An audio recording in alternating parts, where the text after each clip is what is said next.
Hi అండి, అందరూ ఎలా ఉన్నారు? Welcome back to my channel. ఈరోజైతే నేను లూజ్ ఫ్రాన్స్ అయితే రెస్టారెంట్ స్టైల్లో ఇంట్లోనే చేసి చూపించబోతున్నానండి. శుభ్రం చేసుకున్న రొయ్యలను అయితే మనం ఉప్పు, కారం, గరం మసాలా, అల్లం వెల్లుల్లి పేస్టు వేసుకుని మంచిగా అయితే కలుపుకోవాలండి. వీడియోలో చూపిస్తున్న విధంగా మంచిగా అయితే కలుపుకోండి. నేను ఒక పావు కిలోకి ఒక 50 గ్రాములు ఎక్కువ ఉన్నాయండి. అంటే 300 గ్రాములు ఎక్కువ ఉన్నాయి. 300 గ్రాములండి ఈ రొయ్యలు. ఒక ఎగ్ అయితే పగలగొట్టుకుని వేసుకుంటున్నాను. దీన్ని కూడా మంచిగా ఎల్లుతో సహా వేసేసానండి. మంచిగా కలుపుకొని ఒక గంట లేకపోతే ఒక అరగంట ఫ్రిడ్జ్లో పెట్టుకుని బయటకైతే తీసాను.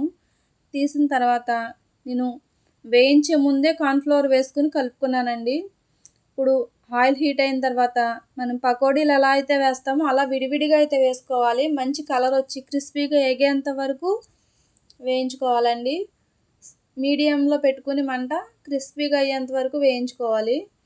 కలర్ వచ్చిన తర్వాత తీసేసి ఇప్పుడు వేరే బాండి పెట్టుకుని దానిలో ఇందాక మన ఫ్రాన్స్ ఆయిల్ ఉంది కదండి, అది కొంచెం వేసుకుని ఒక 2 స్పూన్లు వేసుకుని సన్నగా తరిగిన అల్లం ముక్కలు, సన్నగా తరిగిన వెల్లుల్లి, పచ్చిమిరపకాయలు కూడా వేసుకుని హై ఫ్లేమ్లోనే నేనైతే పెట్టుకున్నానండి. హై ఫ్లేమ్లో పెట్టుకుని నేను వీడియోలో చూపిస్తున్న విధంగా కలుపుతూనే ఉండండి. సన్నగా కట్ చేసుకున్న ఉల్లిపాయ ముక్కలు, పుదీనా, కొత్తిమీర కూడా వేసుకున్నాను, కరివేపాకు వేసుకున్న తర్వాత మంచిగా అయితే కలుపుకుంటున్నానండి. ఇప్పుడు కొంచెం సాల్ట్ అయితే వేసుకుందాం. బాగా కలిపిన తర్వాత దీనికి సరిపడా సాల్ట్ వేసుకుంటున్నానండి. నేను ప్రాన్స్కి సరిపడా ఇందాక వేసాను కదా, ఈ ముక్కలకి సరిపడా ఉప్పు, కారం అయితే వేసుకుని మళ్ళీ ఇంకొకసారి అదంతా కలిసేలా బాగా కలుపుకొని ఇప్పుడైతే మనం ఇవి మాడిపోకుండా సాసులు అయితే వెంటనే యాడ్ చేసేసుకోండి. ఒక్క నిమిషం వేయించుకుని మనకి ఎంత క్వాంటిటీ తీసుకున్నామో ఆ క్వాంటిటీకి సరిపడా ఇదైతే సాసులు వేసుకోండి. నేనైతే 300 గ్రాములకు సరిపడా సాసులు అయితే వేసుకుంటున్నాను. మీరు ఎక్కువ తీసుకుంటే కొంచెం ఎక్కువ పెంచుకోండి వేసుకునే క్వాంటిటీ.